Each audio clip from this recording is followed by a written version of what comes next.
أعوذ بالله من الشيطان الرجيم. بسم الله الرحمن الرحيم. السلام عليكم ورحمة الله وبركاته. الحمد لله الذي أرسل رسوله بالهدى ودين الحق ليظهره على الدين كله ولو كره الكافرون. أشهد أن لا إله إلا الله وحده لا شريك له وأشهد أن محمدا عبده ورسوله. اللهم صل على سيدنا محمد وعلى آله وصحبه ومن تبعهم بإحسان إلى يوم الدين. سبحانك لا علم لنا إلا ما علمتنا إنك أنت العليم الحكيم. ولا حول ولا قوة إلا بالله العلي العظيم. اللهم علمنا ما جهلنا وذكرنا ما نسينا ونور قلوبنا بنورك يا الله، ونور قلوبنا بنور القرآن، ونور قلوبنا بنور محمد صلى الله عليه وسلم. اللهم فقهنا في الدين وعلمنا التأويل برحمتك يا أرحم الراحمين. اللهم اغفر لنا ذنوبنا ولوالدينا وارحمهم كما ربونا الصغار، ولجميع المسلمين والمسلمات والمؤمنين والمؤمنات الأحياء منهم والأموات. اللهم صل على سيدنا محمد صلاة تخرجنا بها من ظلمات الوهم وتكرمنا بنور الفهم وتوضح لنا ما أشكل حتى تفهم. إنك تعلم ولا نعلم وأنت علام الغيوب. وصلى الله على سيدنا محمد وعلى آله وصحبه وسلم. والحمد لله رب العالمين. رب اشرح لي صدري ويسر لي أمري wahlul uqdatam min lisani yafqahu qawli. Allahumma yassir wa la tu'assir fi kulli murina wa ajmim bi khair wa la hawla wa la quwata illa billahil aliyyil azim. Yang saya hormati tuan-tuan, puan-puan, sidang para pendengar, kaum muslimin dan muslimat yang dirahmati lagi dikasihi sekalian. Pertama-tama mari kita merakamkan kesyukuran kita kepada Allah Subhanahu wa taala di atas segala nikmat yang telah dikurniakan kepada kita selama ini, dan nikmat-nikmat yang sedang kita nikmati. Ya, contoh di antaranya nikmat pertemuan kita pada kali ini dalam sesi kuliah atau majlis ilmu yang akan kita sama-sama untuk memikirkan, memahami apa yang akan disampaikan. Mudah-mudahan kita mendapat petunjuk dan hidayah serta taufik daripada Allah Subhanahu wa taala, insya-Allah. Sebelum kita lanjutkan, pertama sekali kita kena perbetulkan niat kita, kerana kita menuntut ilmu ini hendaklah kerana Allah, lillah, jangan kerana yang lain. Ilmu yang berkat, ilmu yang dapat membimbing kita adalah berpunca daripada menuntut ilmu dengan niat yang ikhlas, lillah, kerana Allah, tidak kerana yang lain. Tuan-tuan, puan-puan, sidang jamaah yang dihormati lagi dikasihi sekalian, kita terus pergi kepada tajuk perbincangan kita dalam kitab yang kita baca ini, iaitu kitab Asas Akidah Islam. Daripada kitab Asas Akidah Islam. Muka surat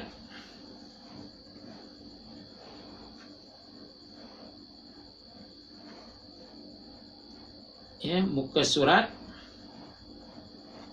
4, muka surat 4 yang ketiga daripada beberapa contoh daripada Al-Quran.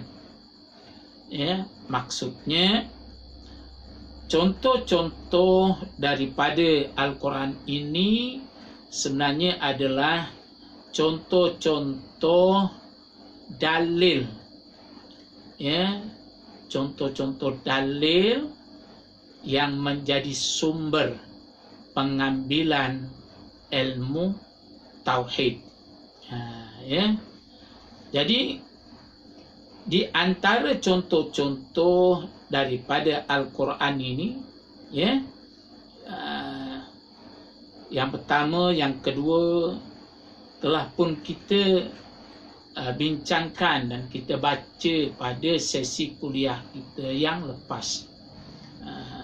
Jadi pada malam ni atau pada hari ini kita sambung pada yang ketiga, contoh ataupun contoh dalil daripada Al-Quran, sumber pengambilan ilmu tauhid.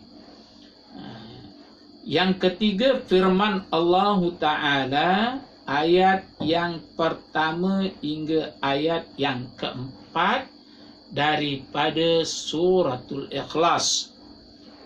Ayat yang berbunyi, ba'da a'udzu billahi minasyaitonir rajim, bismillahirrahmanirrahim, qul huwallahu ahad, Allahus samad, lam yalid walam yulad walam yakul lahu kufuwan ahad.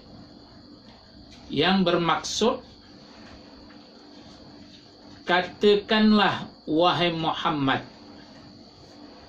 dialah Tuhan yang Maha Esa, Allah jua, Allah jua tempat dihajati dan ditumpukan segala hajat hamba-Nya.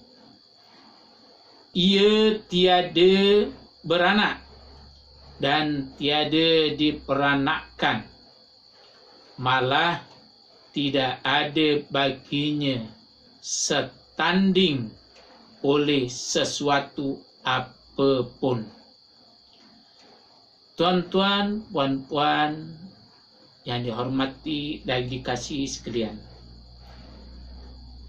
ayat Al-Quran ini daripada surah Al-Ikhlas,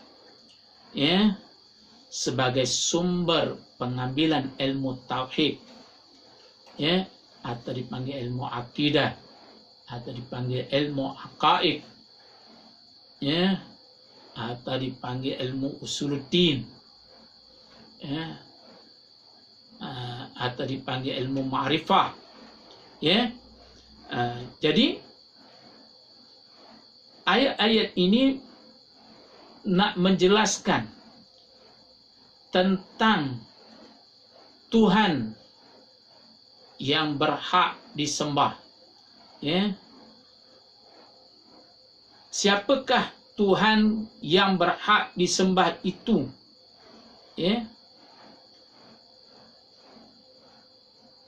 Dah tentulah Tuhan yang Maha Esa. Sebab itu dalam ayat ini dalam surat Al-Ikhlas Allah berfirman, "Kul," katakan olehmu wahai Muhammad kepada umatmu,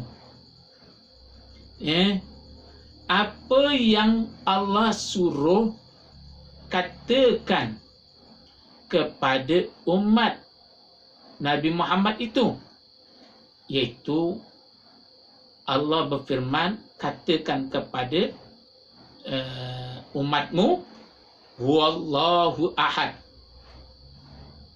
Katakan kepada mereka, huwallahu ahad, dialah Allah, ahadun, yang Maha Esa.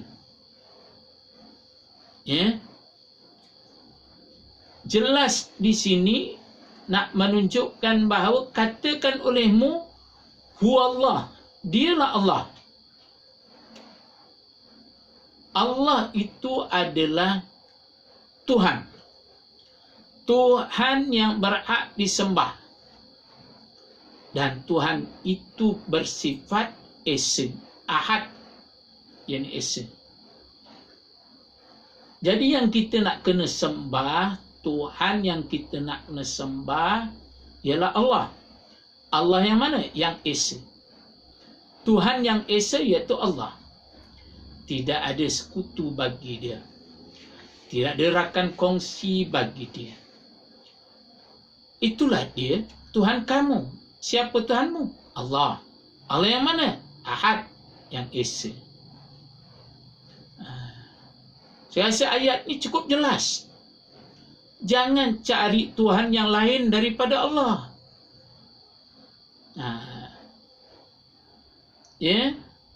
Tuhan yang lain daripada Allah ni tak esa. Tuhan berhala daripada batu. Ada banyak, berbilang-bilang Tuhan daripada batu dan berbagai-bagai rupa. Jadi itu tak esa. Jadi kita ambil je lah Tuhan kita yang sebenar, yang berhak disembah hanyalah Allah. Kemudian ayat yang kedua, Allah nak jelaskan kepada kita, Allahus Samad. Allah itulah Tuhan yang esa tadi itulah. Kenapa? As-Samad, tempat tumpuan. Tempat tumpuan ni maksudnya tempat kita memanjatkan hajat atau memohon hajat hanya kepada Allah. Jangan kita memohon hajat kepada yang lain daripada Allah. Bila memohon hajat kepada yang lain daripada Allah, itu namanya syirik. Jadi syirik menyekutukan Allah, maka ia adalah satu dosa besar. Dan dosa besar ini Allah tidak akan ampunkan. Dosa syirik Allah tidak akan ampunkan, kecuali dia kembali kepada Islam semula. Kembali mengucap 2 kalimah syahadat dan akui apa yang ia telah syahadatkan. Barulah diterima imannya dan Islamnya. Sebab itu hati-hati, jangan sampai memohon hajat atau menumpukan sesuatu permohonan selain daripada Allah. Jadi Allah jelah tempat tumpuan kita. Apa-apa hal, apa-apa masalah, mohon kepada Allah. Ripa kepada Allah Ta'ala. Kembali kepada Allah. Rujuk kepada Allah. Pasti Allah akan menerima. Dan Allah itu sangat suka kepada hamba-Nya yang sentiasa merujuk kepadanya. Kemudian ayat yang seterusnya Allah jelaskan lagi, Allah yang esa itu Allah yang macam mana? Kalau dah esa tu dijelaskan lagi, lam yalid walam yulad. Allah yang tidak beranak. Lam yalid. Allah tidak beranak. Kalau Allah itu beranak, ya, itu dah tak dikira esa. Tuhan sudah menjadi ramai. Tuhan Allah sebagai bapa dan yang lahir itu menjadi anak Allah. Jadi dah jadi dua. Itu kalau anaknya satu, kalau anaknya banyak, dah berbilang-bilang Tuhan namanya. Sebab itu Allah menafikan. Allah yang esa itu Allah yang macam mana? Lam yalid. Tuhan yang tidak diberanakkan. Kalau dia beranak, maka itu bukan Tuhan. Bukan Tuhan yang sebenar. Dan itu bukan Allah. Itu adalah berhala. Ya. Kemudian dijelaskan lagi walam yulad. Ya. Walam yulad. Dan Allah itu tidak diberanakkan. Tadi yang pertama, Allah itu tidak beranak. Memang tidak akan ada anak bagi dia. Walam yulad. Dan dia sendiri tidak diberanakkan. Yang namanya Allah, Tuhan kita yang esa itu, dia tidak diberanakkan. Tu. Ya, kalau diberanakkan, dah itu bukan Tuhan. Kalau dia mempertuhankan sesama kita manusia, mengagung-agungkan manusia, dan manusia itu yang diagungkan itu datang dari mana? Siapa yang melahirkan dia? Dan tentu ada yang melahirkan dia. Kalau ada yang melahirkan dia, itu bukan Tuhan. Berhala batu. Siapa yang mengadakan dia? Siapa yang diadakan itu bukan Tuhan. Sebab Tuhan ini tidak ada siapa yang mengadakan dia. Tuhan yang sebenar, Tuhan Allah, tidak ada siapa yang mengadakan dia. Sebab itu di sini dinafikan tidak beranak dan tidak diberanakkan. Bila diberanakkan, mesti ada yang memberanakkan. Itu mustahil bagi Allah diberanakkan. Itu dah sama dengan makhluknya. Seperti kita ni diberanakkan, ya. Jadi kita tak layak untuk disebut sebagai Tuhan. Ya, kalau ada sesiapa yang mengagung-agungkan sesama manusia, itu sebenarnya tidak benar.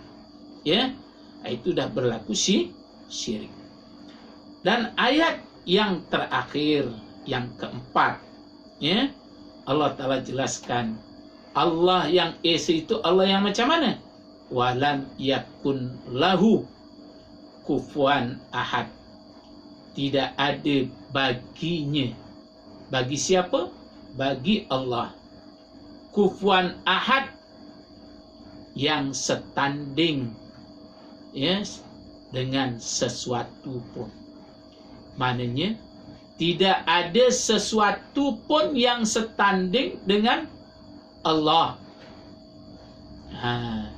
Kalau ada Tuhan-Tuhan yang disembah oleh sebahagian manusia pada hari ini, ya, itu tidak setanding dengan Tuhan Allah tadi yang esa.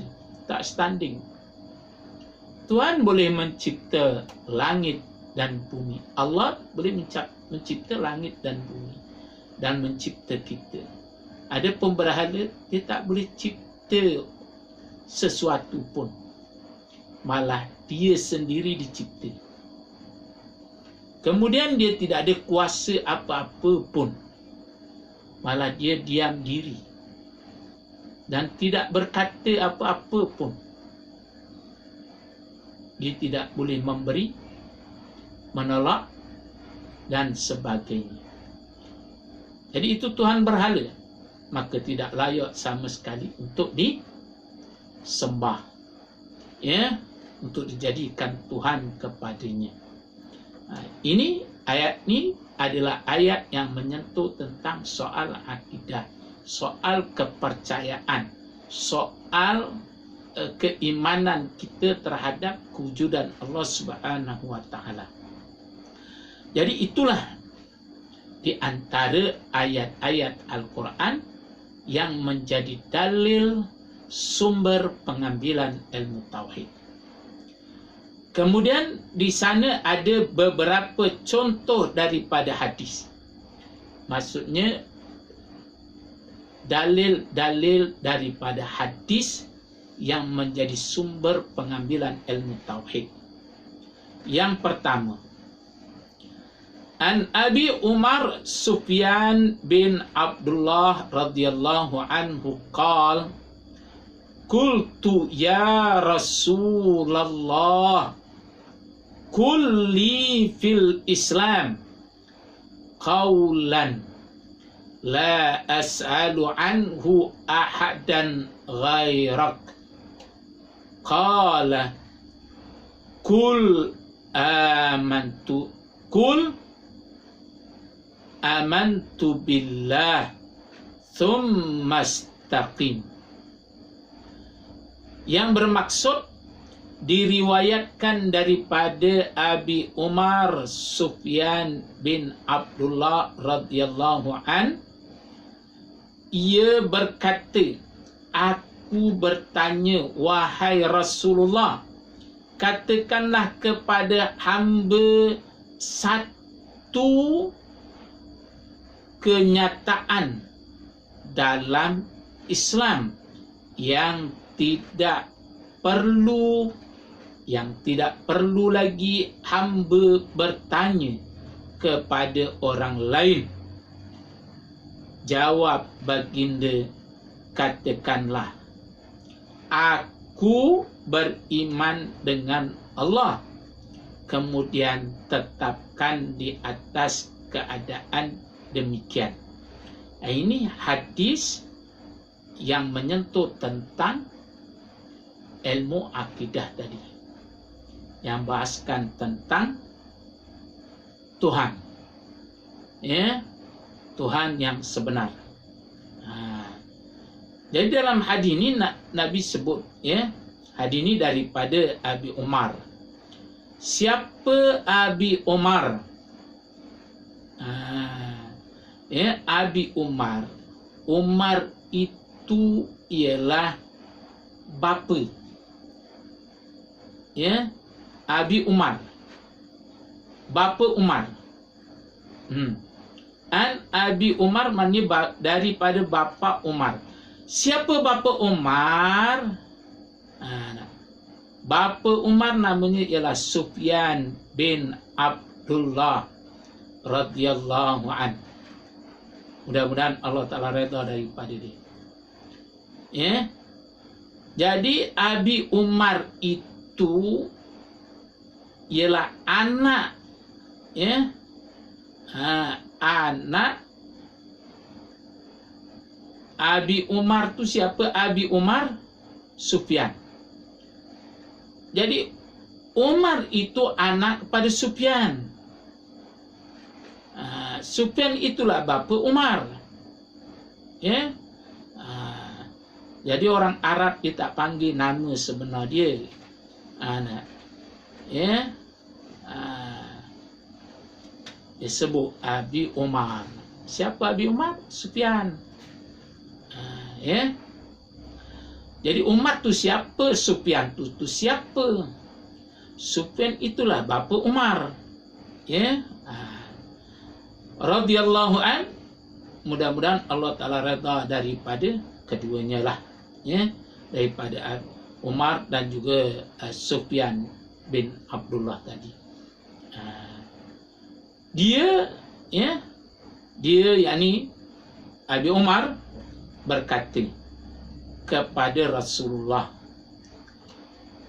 qultu ya Rasulullah, aku bertanya kepada Rasulullah, ya Rasulullah. Ya. Siapa kata ni? Abi Umar. Apa kata Abi Umar kepada Rasulullah? Kul, ya, kulli fil Islam kaulan. Katakanlah kepadaku satu perkataan di dalam Islam, atau katakanlah kepadaku satu kenyataan di dalam Islam. La as'alu anhu ahadun ghairak, yang tidak perlu aku bertanya kepada seseorang selain engkau ya Rasulullah. Maksudnya aku sudah tidak perlu lagi tanya pada orang lain. Dengan kenyataan yang Rasulullah sebutkan ini. Kalau Rasulullah beri kenyataan ini, aku dah tak perlu lagi tanya orang lain. Ya, sudah cukup. Maka qala amantu billah thumma istaqim. Maka Rasulullah pun menjawab, Kul, katakan olehmu wahai Abi Umar. Siapa dia? Sufyan bin Abdullah tadi itu. Rasulullah bercakap dengan dia. Apa yang Rasulullah cakap kepada dia? Amantu billah. Kau kena kata, aku beriman dengan Allah. Mu, wahai Sufyan bin Abdullah ni, atau dipanggil Abi Umar, kamu kena kata, aku beriman dengan Allah. Apabila sudah beriman kepada Allah, bila kamu sudah katakan, aku beriman kepada Allah, thumma istaqim, hendaklah kamu tetap dengan keimananmu itu. Kamu kena tetap di atas keimanan itu. Dan jangan berubah-ubah lagi lah. Aku beriman kepada Allah. Apapun cabaran, dugaan, daya yang datang untuk menukar pendirianmu yang beriman kepada Allah itu kepada beriman kepada yang lain. Ya. Jadi kamu kena tetap beriman kepada Allah. Apapun yang datang, ujian yang datang pada kamu, kamu tetap beriman kepada Allah. Jangan bertukar keimananmu. Jadi hadis ini jelas menyentuh tentang soal akidah. Ya. Akidah seseorang. Apabila seseorang itu sudah berkata aku beriman kepada Allah, jangan tukar sama sekali. Sampai ke akhir hayat kita, tetap kita beriman kepada Allah. Ya. Bila orang beriman kepada Allah ni akan pasti datang ujian. Ya, ujian-ujian ni nak menguji kita sejauh mana tetapnya iman kita kepada Allah. Kadang-kadang ada orang yang tak tahan dengan ujian. Akhirnya dia telah menukar keimanan dia kepada Allah Subhanahu wa ta'ala.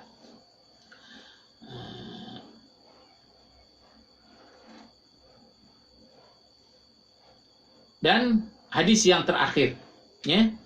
Qala Rasulullah SAW, as'adun nas bi syafa'ati yaumal qiyamah man qala la ilaha illallah.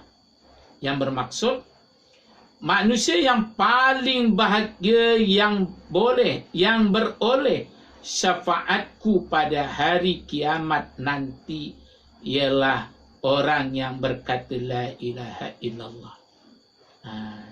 Jadi orang yang paling bahagia yang mendapat syafaatku, kata Nabi, ialah orang yang berkata la ilaha illallah. Bukan hanya dia berkata la ilaha illallah itu saja di mulut, tetapi dia faham apa yang dia kata. Apa maksud dia? Tidak ada sebarang Tuhan. La ilaha. Tidak ada sebarang Tuhan yang berhak disembah illallah, melainkan Allah, Tuhan yang sebenar yang berhak disembah. Jadi orang yang berkata dengan la ilaha illallah dengan penuh kesedaran dan keyakinan, maka dia akan beroleh kebahagiaan. Orang yang paling bahagia, dia akan mendapat syafaat Nabi SAW. Hari ini juga menyentuh tentang ilmu akidah tadi, menyentuh akidah. Di mana la ilaha illallah, kalimat itu adalah kalimat tauhid. Jadi untuk kuliah kita buat setakat ni cukuplah. Kita akan sambung lagi pada akan datang dengan beberapa contoh daripada akal pula. Ini logik akal. Jadi cukup setakat ni. Aku qauli hadza wa astaghfirullah li wa lakum wa lisairin muslimin wal muslimat fastaghfiruh innahu huwal ghafurur rahim. Assalamualaikum warahmatullahi wabarakatuh.